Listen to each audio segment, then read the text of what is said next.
오늘은 한 달에 한 번씩 있는 한가문연 후원 회원들을 위한 미사로 봉헌합니다. 형제 자매 여러분, 구원의 신비를 합당하게 거행하기 위해서 우리 죄를 반성합시다. 주님 자비를 베푸소서. 주님 자비를 베푸소서. 그리스도님 자비를 베푸소서. 그리스도님 자비를 베푸소서. 주님 자비를 베푸소서. 주님 자비를 베푸소서. 참 예수님,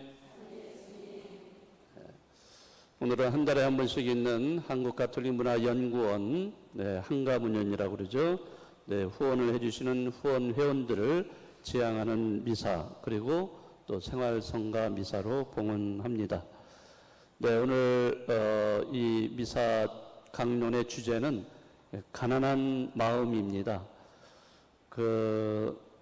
이제 가난하면은 아마 우리 한국 사회에서 연세가 지금 많으신 분들은 너무나 이러한 가난을 많이 겪으셨을 거라고 생각을 합니다. 6.25 전쟁으로 모든 것이 파괴가 된 이 땅에서 우리 부모 세대 또는 연세가 많이 드신 분들은 그 찢어진 가난을 경험을 많이 하셨을 겁니다. 이러한 가난을 겪어내면서도 이를 악물고 자식들을 위해서, 자식들을 먹여 살리기 위해서 그 많은 땀과 눈물을 흘리면서 열심히 일을 했을 것입니다. 이러한 그 부모 세대나 연세 드신 분들의 그런 노고로 인해서 현재 우리나라는 정말 엄청난 경제 성장을 이루어서 여러분이 아시겠지만 세계 10위권 안에 들어갈 정도로 아주 경제가 많이 발전을 했습니다. 이제 이렇게 연세 드신 분들은 아마 그런 6.25를 겪으신 이런 분들은 아마 이렇게 얼마나 우리 한국 사회가 변했는가 이런 거를 많이 느끼실 거예요. 그리고 또 옛날에 정말 가진 것이 없던 그러한 가난한 시절, 그런 시절에 대한 어떤 추억 이런 것도 많이 갖고 있을 거라고 생각을 합니다. 그런데 가난이라고 하는 것은 어느 세대에나 존재하지 않는가. 우리가 이렇게 발전을 거듭하고 그렇게 경제적으로 높은 수준에 있는 나라가 됐지만은 역시 가난은 아직도 존재하고 있어요. 우리 사회만 보더라도 옛날처럼 절대적인 가난 이런 것은 많이 사라졌습니다. 그렇지만은 상대적인 가난을 겪는 계층은 아직도 많이 있어요.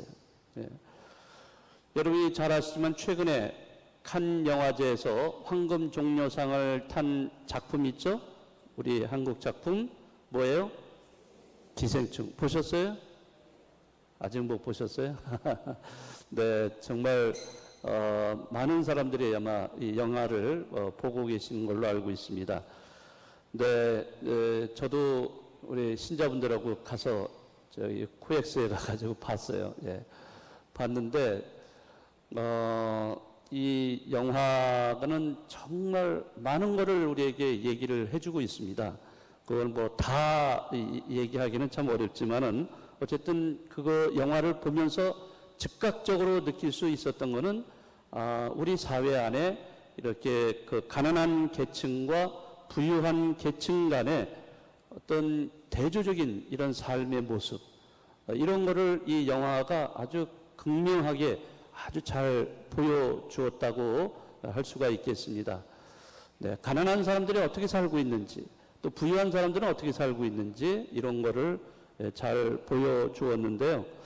네, 이러한 것이 영화라는 어떤 상상 속의 어떤 작품으로가 아니라 바로 현실을 반영한 그런 영화이기 때문에 우리가 이러한 영화를 통해서 우리 한국 사회가 어떤 사회인가 이런 것도 미루어 짐작하기 할 수가 있지 않나 생각을 합니다. 우리 사회는 경제적으로 잘 사는 이런 계층이 뭐 예전보다는 굉장히 많이 늘어났어요.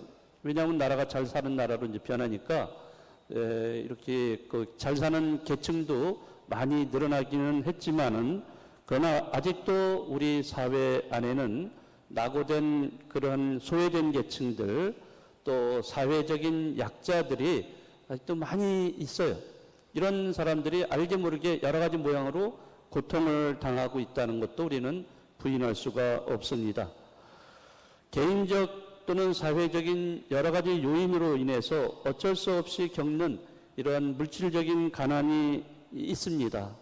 그렇지만은 또 반면에 우리가 이렇게 모든 게 풍요로운 이러한 사회 속에 살아가면서도 오히려 이 자발적인 가난을 선택하는 사람들도 있습니다. 네, 자발적인 가난, 네, 이런 거를 선택하면서 좀 더 이렇게 비우는 자세로 살아가는 이런 사람들도 있어요. 그 왜 그러냐? 사회가 풍요로워지고 물질적으로 이렇게 많은 것을 누릴 수 있는 이런 때가 되면요, 자연스럽게 문제가 생겨요. 문제가 생겨요. 예, 가진 것이 너무 많다 보니까, 누릴 것이 너무 많다 보니까, 뭐 객관적으로는 그러면 행복하지. 얼마나 좋아. 네? 부족한 것도 없고 누릴 것도 많은데 얼마나 좋겠어요. 예? 내가 하고 싶은 거 다 할 수 있는데 얼마나 좋은 사회예요. 그러나 문제가 생깁니다. 가지면 가질수록 물론 가진 것이 없어서 고통받기도 하지만은 그러나 물질적으로 너무 풍요롭게 넘쳐 흐름으로 인해서 고통받는 사람들도 있다는 겁니다. 소유를 많이 하면 할수록 행복해질 거다. 네, 그럴 수도 있겠죠. 재산이 많으면 행복해질 것이다. 네, 우리는 뭐 보통 그렇게 생각을 합니다. 그러나 가지면 가질수록, 누리면 누릴수록 이상하게 불안해하고 두려워하는 사람들이 많이 생겨요. 네, 엄청난 재산가들, 뭔가 많이 갖고 있는 사람들이 굉장히 행복할 것 같지만은 사실 속으로 들어가면은 그 나름대로의 고통이 있어요. 네, 그 어려움, 남한테 말 못할 그런 어려움들이 또 있다는 것도 우리는 생각을 해야 됩니다. 왜 고통을 받느냐? 너무 풍요롭기 때문에. 네. 그러니까 이런 그 소유에 대한 어떤 집착, 또 축적의 어떤 재물을 축적을 계속 하잖아요. 여러 가지 모양으로. 이제 그런 축적이 계속 악순환되는 거예요. 악순환. 이런 것에 빠지다 보면은 결국에 돈과 재물의 노예가 되어버립니다. 노예가 돼. 이 노예가 되면서 빚어지는 불행이라는 것은 이미 여러분들이 너무나 잘 알고 있는 루카복음에 있는 그 어리석은 부자 이야기. 여기서 너무 잘 알 거예요. 뭐 어마어마하게 풍요로운 그러한 그 곡식을 풍작이 돼가지고 쌓을 그런 곡창이 없으니까 더 저어가지고 있는 대로 그냥 어마어마하게 쌓아도, 그러니까 그렇게 쌓여진 그 곡식들, 곡창을 보면서 너무나 이 부자가 기뻐해. 너무나 즐거워해. 이제 나는 먹고 즐기자. 마음껏. 그렇지만은 하느님께서 하시는 말씀은 저 사람은 이제 생명이 얼마 남지 않았다. 이거예요. 얼마 남지 않았어. 근데 그 부자는 자기가 생명이 얼마 남지 않은 것도 몰라. 모르고 그냥 쌓여 있는 것만 가지고 즐거워하고 있어. 얼마나 어리석어요. 그러니까 뭐라 그래요? 예수님께서 너무나 하느님께는 인색하면서도 자기 자신한테 그렇게 펑펑 써가는 이런 사람들에 대한 어리석음을 지적하시죠. 그리고 오늘 복음에 보세요. 마태복음에서 뭐라고 예수님이 말씀하세요? 보화를 어디에다가 쌓으라고 그랬습니까? 네, 땅에 쌓는 사람이라면 굉장히 어리석은 사람이에요. 왜? 땅에 쌓게 되면 나중에 썩어요. 네, 썩어요. 좀비 먹고 썩어요. 그러니까 결국엔 하늘에 쌓아둬라 이거예요. 물론 뭐 돈을 하늘에 쌓아둘 수 있는 건 아니죠. 무슨 금덩어리, 금덩어리를 쌓아둘 수 있는 건 아니죠. 여기서 쌓을 수 있는 거는 뭐예요? 하늘에 쌓을 수 있는 건 뭐겠습니까? 네, 오로지 우리가 살아가면서 실천한 사랑이에요. 사랑. 네? 자기 희생, 사랑, 봉사 이런 것들이 하늘에 쌓을 수 있는 보화들입니다. 오늘날 우리 사회에는 정신적으로 또는 심리적으로 병을 앓고 있는 사람들이 굉장히 많이 있습니다. 우울증 때문에 또는 조현병 이런 것도 생겨나고 각종 스트레스로 인한 분노 조절이 불가능한 사람들이 많이 늘어나고 있어요. 왜 이렇게 정신적, 심리적으로 이런 병들이 늘어날까?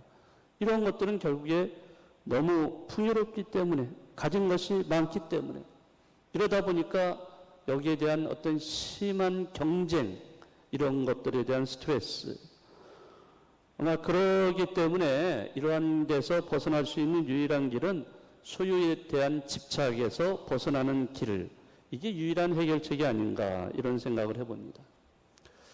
저는 그런 면에서 우리 교황님, 프란치스코 교황님을 좀 예로 들고 싶습니다. 이분이 교황에 딱 교황님이 되시면서 그 명칭을 만드셨죠? 뭐라고 하셨어요? 프란치스코라는 이름을 붙이셨습니다. 가난한 이들의 성자라고 불리는 프란치스코 성인의 이름을 사용하셨어요. 그 이유는 뭐겠어요? 가난을 삶의 방식으로 살았던 아시시의 프란치스코 성인을 닮아서 화려한 생활을 피하고 검소한 생활을 하겠다는 의지가 담겨 있다고 보겠습니다. 네, 프란치스코 성인은 여러분이 잘 아시겠지만 부잣집에 태어나서 젊었을 때 사치와 향락의 삶을 살았던 사람이에요. 그런데 깨달음을 얻고 나서는 그런 삶을 다 버리고 가난을 선택을 합니다. 그래서 수도자가 돼서 금욕과 고행의 길을 살았습니다. 그뿐이에요. 해를 형제라고 부르고 달을 자매라고 부르면서 모든 자연물과 소통을 하면서 하느님과 일치된 삶, 평화로운 삶을 보여주었던 그런 분이십니다. 여기서 우리가 알아야 될 사실은 프란치스코 성인에게 가난은 극복돼야 할 부정적인 삶의 조건이 아니라는 거예요. 그 가난은 적극적으로 선택하는 자발적인 가난, 이거를 보여준 분입니다. 스스로 자기 것을 포기함으로써 보다 자유로운 삶을 지향하고 그래서 고통받는 이웃과 나눔이 가능한 삶의 방식을 살았던 분이 프란치스코 성인입니다. 그런 성인을 본받기 위해서 또 그런 삶을 살기 위해서 현재 교황님은 이 프란치스코라는 이름을 사용을 하고 계십니다. 예전에 어떤 목사님이 이런 말을 한 적이 있어요. 한국 교회는 너무 많은 것을 가짐으로써 가난을 도둑맞았다라고 이렇게 말한 적이 있습니다. 물론 이 목사님은 자기네 개신교회를 향해서 던진 말이라고 할 수 있을 겁니다. 그러나 그 목사님의 말을 가만히 들어보면은 그 말은 그 개신교회만 해당되는 게 아니라 우리 천주교회도 정말 해당되는 말이 아닌가. 우리 한국 천주교회도 가난을 도둑맞게 될 때 사람들과 이 사회는 교회를 외면하게 될 것입니다. 그런 면에서 본다면은 저는 정말 우리 각자가 자발적인 가난을 선택을 하면서 살아가는 것, 이것이 가장 필요하지 않은가, 이런 생각이 듭니다. 물론 자발적인 가난을 선택하는 것은 여러분 각자 다 다를 거예요. 여러 가지 모양으로 나타날 수도 있습니다. 똑같지는 않습니다. 어쨌든 여러분들이 이런 풍요로운 사회 속에서 자발적인 가난을 선택하면서 산다는 것은 좀 어려운 일일 수도 있어요. 그렇지만은 그것이 바로 내가 진정으로 행복한, 하느님이 우리에게 제시해주는 그 하느님 나라를 체험하면서 또 실현하면서 살아갈 수 있는 길이라는 것도 여러분들이 기억을 잘 해주셔야 될 겁니다. 강론을 마치면서 그 예전에 이혜인 수녀님이 가난한 새의 기도라는 이런 제목으로 쓴 시가 있어서 이 가난한 새의 기도 중에 일부를 여러분들에게 잠깐 읽어드리고 마치도록 하겠습니다. 가난한 새의 기도. 꼭 필요한 만큼만 먹고 필요한 만큼만 둥지를 틀며 욕심을 부리지 않는 새처럼 당신의 하늘을 날게 해 주십시오. 가진 것 없어도 맑고 밝은 웃음으로 기쁨의 깃을 치며 오늘을 살게 해 주십시오. 나의 선택은 가난을 위한 가난이 아니라 사랑을 위한 가난이기에 모든 것 버리고도 넉넉할 수 있음이니 내 삶의 하늘에 떠다니는 흰 구름에 평하여 날마다 새가 되어 새로이 떠나려는 내게 더 이상 무게가 주는 슬픔은 없습니다.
꼭 필요한 만큼만 먹고 필요한 만큼만 둥지를 틀며 욕심을 부리지 않는 새처럼 당신의 하늘을 날게 해 주십시오. 가진 것 없어도 맑고 밝은 웃음으로 기쁨의 깃을 치며 오늘을 살도록 해주십시오. 가난을 위한 가난이 아니라 사랑을 위해 선택한 가난이기에 모든 것 버리고도 가진 것 나누어도 넉넉할 수 있음이니 예측할 수 없는 위험을 무릅쓰고 먼 길을 떠나는 철새의 당당함으로 더 하늘을 나는 고독과 자유를 맛보게 해주십시오. 오직 사랑 하나로 눈물 속에서도 기쁨이 넘쳐날 약속의 삶에 햇살로 넘치는 축복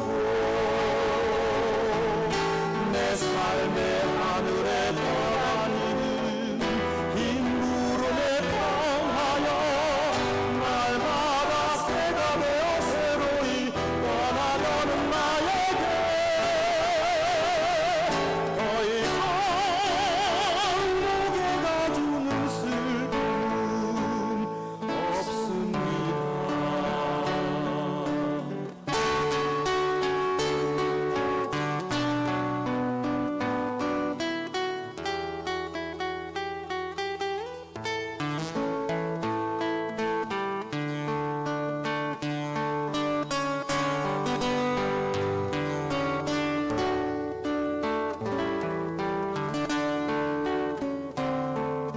가난을 위한 가난이 아니라 사랑을 위해 선택한 가난이기에 모든 것 버리고도 가진 것 나누어도 넉넉할 수 있으니 예측할 수 없는 위험을 무릅쓰고 먼 길을 떠나는 철새의 당당함으로 텅 빈 하늘을 나는 고독과 자유를 맛보게 해주십시오. 오직 사랑 하나로 눈물 속에서도 기쁨이 넘쳐날 약속의 삶에 햇살로 넘치는 축복 내 삶